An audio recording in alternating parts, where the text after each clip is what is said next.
Sometimes it's like we get so caught up in the big picture of history, empires and all that, but it's the smaller stories. Those individuals who get swept up in events, those can be just as fascinating. Today we're diving into the book of Genesis to unpack this story of Abram, his nephew Lot, and a rescue mission that I think really shines a light on some timeless truths about leadership, faith, and just being a good person even when things around you are falling apart. It's a story that just drops you right into the middle of the ancient Near East, and forget those big empires you learned about in school. This is way before any of that stuff. We're talking a whole network of kings and alliances, power struggles everywhere, and honestly, a level of drama that puts Game of Thrones to shame. Okay, so set the scene for us. We've got this list of kings with these names like Amraphel, Arioch, Kedorlaomer, and Tidal, and they're going up against 5 other kings. And some of those names might sound familiar, Sodom and Gomorrah, places that even today have a certain reputation. But before we get to all the fighting and chaos, who are these guys and why are they fighting? Imagine you're looking at a map of the ancient world. Right. And you've got these little kingdoms all over the place, like dots on the landscape, trying to survive while these bigger powers are battling it out. These 5 kings, including the rulers of Sodom and Gomorrah, they'd been paying tribute to this king Kedorlaomer for 12 years. Can you imagine? 12 years of basically bowing down to this guy. But then suddenly they decide, nope, we're done, and they rebel. Talk about a bold move. Okay, so this Kedorlaomer, he doesn't sound like the kind of guy who just lets rebellion slide. I mean, you don't build an empire by being a pushover. What happens when these smaller kings decide they've had enough? The text actually doesn't just say Kedorlaomer went to war. Yeah. It describes this whole campaign of conquest, this deliberate crushing of anyone who stood in his way. The Rephates, Zuzites, Emites, Horites. It's like a laundry list of ancient tribes that most people have never even heard of. But the point is, this wasn't just some border dispute. This was a statement. This was Kedorlaomer consolidating his power, letting everyone know who was boss. All right, so we've got this warlord on the move, crushing rebellions everywhere. But where does Abram fit into all of this? I thought he was a peaceful shepherd. Not exactly the kind of guy you'd expect to find on a battlefield. And that's what makes this story so interesting. See, Abram, up to this point, he's living this quiet life, just minding his own business near these people called the Amorites. Then bam, he gets some news that turns everything upside down. His nephew Lot has been captured by Kedorlaomer's forces during the attack on Sodom. Okay, but Abram could have stayed out of it, right? Just kept his head down and hoped for the best. I mean, what could he possibly do against a force that's just conquered half the world? What did he do? Did he send a message? Try to negotiate. He gathers 318 men from his household, people he trusts, people he knows, and they set off to chase down these battle-hardened kings. Think about that for a second. You've got this shepherd, a man of peace, leading a tiny band of followers against an army that's just steamrolled multiple kingdoms. Yeah, that's a serious David versus Goliath situation right there. But hold on, 318 men, how does that even compare to an actual army? Did he have some kind of secret weapon? Ancient super soldier serum or something? What Abram had was strategy and a willingness to take a risk.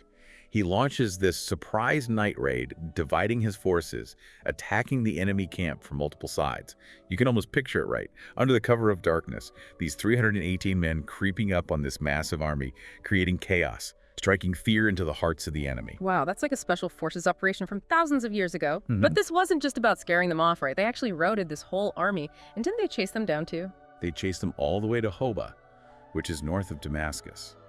We're talking over 100 miles from where the battle started. And remember, this is ancient times, no cars, no horses for most of them. They're doing this on foot, maybe some donkeys. That's dedication. That shows you Abram in business.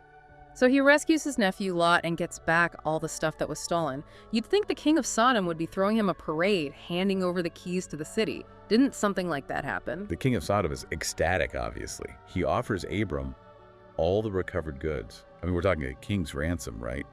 All the wealth they plundered all piled up, and the king says, take it. It's yours. You earned it.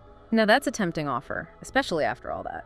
But this is where things get interesting, right? This is where we see what Abram is really made of. Exactly. He refuses the offer, flat out. He says he won't take a single thing that belongs to the king of Sodom. And he doesn't just say it. He swears an oath to God. He declares that he won't even take a thread or a sandal strap. So no one can ever say that the king of Sodom made him rich. Okay, but if he was so devout, so focused on doing the right thing, why even hesitate? Wouldn't it be easier to just take the stuff and move on? Was there something else going on here? Well, think about it. His actions, they speak louder than words. right? It's like he's drawing a line between himself and that corrupt world of Sodom, even though they're offering him all this wealth. He's showing that his actions were driven by principle, not personal gain. And, even today, the people we admire, the leaders who inspire us, they're often the ones who put their values above easy rewards. So he's got his morals, but he's not naive either. He makes sure his allies get their share. The guys who fought alongside him, they don't go home empty-handed. He's a leader who takes care of his people. Someone who understands loyalty and fairness. Exactly. He's showing that leadership isn't just about winning battles. It's about doing the right thing, even when it's hard. Even when it means walking away from a fortune. And that's a powerful lesson, no matter what time period you're living in. Okay, so we've got this heroic rescue, this amazing display of military strategy, and then this incredible act of integrity. What a roller coaster. But the story doesn't end there, right? I remember something about this mysterious guy named Melchizedek showing up. Who is this guy, and what's his deal? Now this is where things get really interesting. Just when you think you've got Abram figured out, he has this encounter that changes everything. As he's coming back from this huge victory, he runs into Melchizedek, who's described as the king of Salem, and get this, the priest of God Most High. Wait a minute, a king AD as the priest? That's a pretty unique combination even back then. Who is this Melchizedek, and what's with the title Priest of God Most High? What did that even mean in the ancient world? That's the million-dollar question. Yeah. And it's one that has puzzled scholars and theologians for centuries. Melchizedek just kind of appears out of nowhere, blesses Abram, and then disappears just as quickly. It's like a glimpse into this whole other level of religious belief and practice that we barely get to see. Okay, but this must have been a big deal, right? I mean, they don't just throw random characters into a story like this for no reason. What does this encounter tell us about Abram? And what about Melchizedek? What kind of impact does he have? This is a huge moment. You have Abram, fresh off this military victory, tempted by incredible wealth, and then he meets this mysterious figure who represents something totally different. It's like this spiritual counterpoint to all the violence and materialism that's just happened. Yeah. And how does Abram respond? He gives Melchizedek a tenth of all the spoils from the battle. Hold on, is that where tithing comes from? Like the idea of giving a portion of your wealth to a religious figure or institution. That's a pretty big deal. It's not just about the money, it's acknowledging that your success comes from something bigger than yourself. That's an idea that's still around today. You got it. This is the first time tithing is mentioned in the Bible, which adds another layer of meaning to this whole story. Yeah. And it raises some interesting questions. Was Melchizedek part of some bigger religious tradition? Or was he more of a lone wolf, a spiritual forerunner to organized religion? It's like a puzzle box. Every time you open it, you find another layer. We've got this warrior, this leader, this man of integrity, and now he's engaging in this act of religious devotion. What does it tell us about Abram's faith, and what can we learn from his meeting with Melchizedek? It's like meeting Melchizedek is this turning point in Abram's story. He's just come off this huge adrenaline rush, the victory, the temptation of all those riches, and then he just chooses a different path. It's a moment that kind of foreshadows everything that's going to define him later on. Yeah, it's almost like a pause in the middle of all the action, a moment to catch his breath and think. Because remember, this is the same Abram who's going to become Abraham, the father of a whole nation, the foundation of a whole religion. Right. And this whole episode with Melchizedek, it hints at this idea of a covenant, this thread that runs through the rest of Abraham's life. This idea that he's been chosen for something bigger than himself. So when we step back and look at the big picture, this little meeting with a mysterious priest, it actually has huge implications for history. We're talking about the development of monotheism, the origins of a faith that billions of people still follow today. It's crazy to think about. And it makes you wonder, what did this meeting really mean for Abram right then and there? How did it change his understanding of God and his place in the world? Well, we don't have a diary from Abram, but we do have his actions. And refusing the king of Sodom's offer, that says a lot. It's like he's saying, I'm not looking to earthly rulers for validation or wealth. My success comes from somewhere else. And then giving a tenth of everything to Melchizedek. Yeah. That shows a deep level of respect. Yeah. An acknowledgement of something divine. It's like he's saying, hey, I didn't do this all on my own. There's a higher power at work here, which is a radical idea for that time period, right? Back then, kings and warriors, they usually took all the credit for themselves or thanked their favorite gods. Abram's different.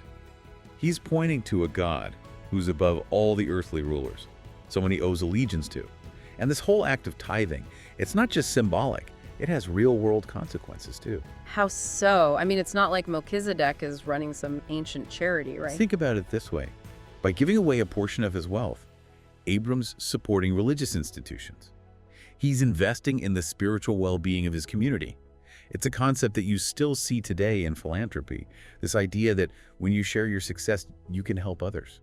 So we've got Abram, the warrior, the leader, the man of integrity, and now the man of faith. It's like he's this four-dimensional character, someone who embodies values that are still relevant today. And that's what makes him so compelling, even thousands of years later. He's not this perfect hero. He's someone who's trying to do right, who struggles with these tough decisions. He's relatable. Yeah. You know, he's got doubts, he faces challenges, and in the end, he chooses to trust in something bigger than himself.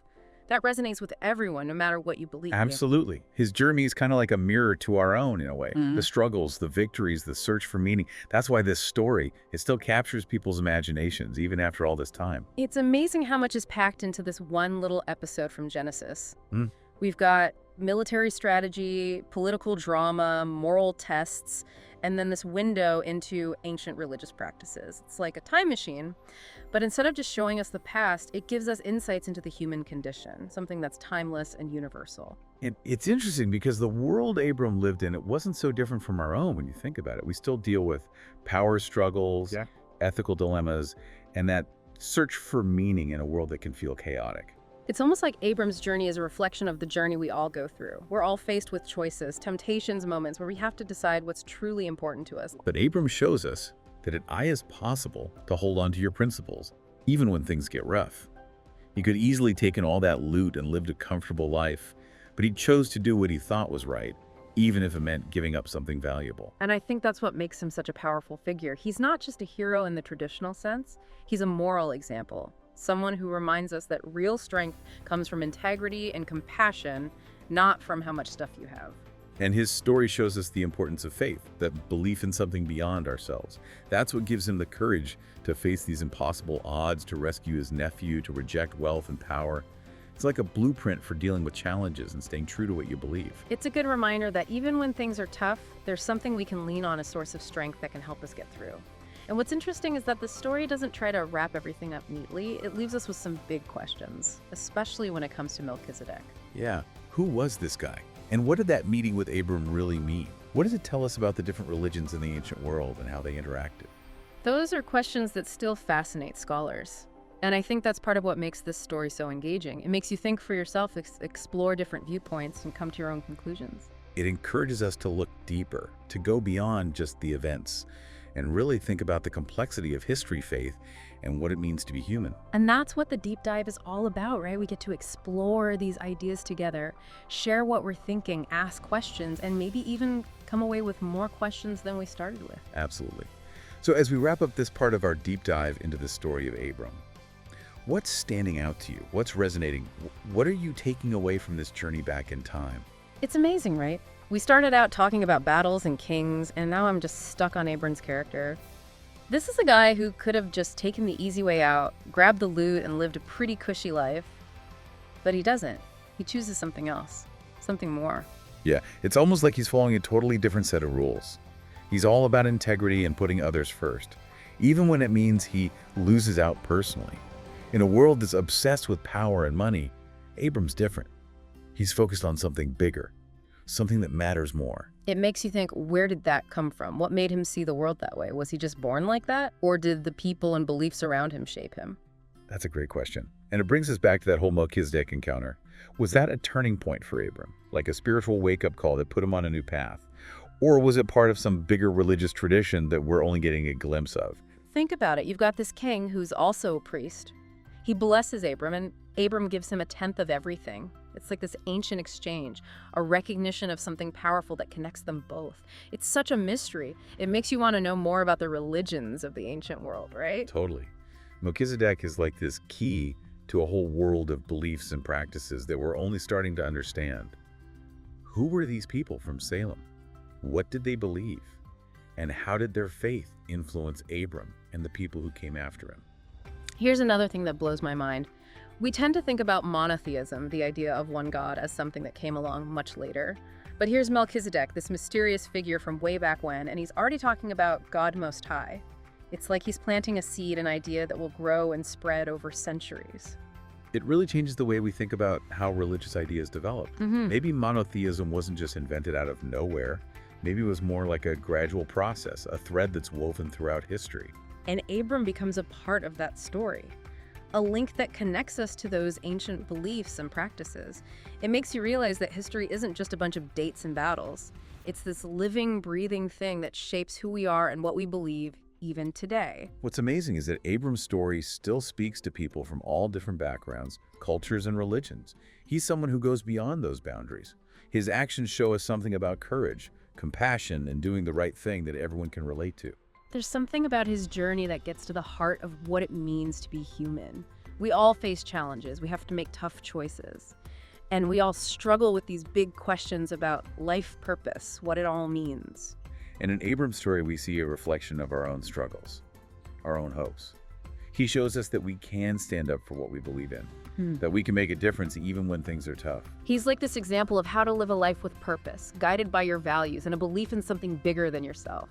And I think that's a message that's super relevant right now. Absolutely.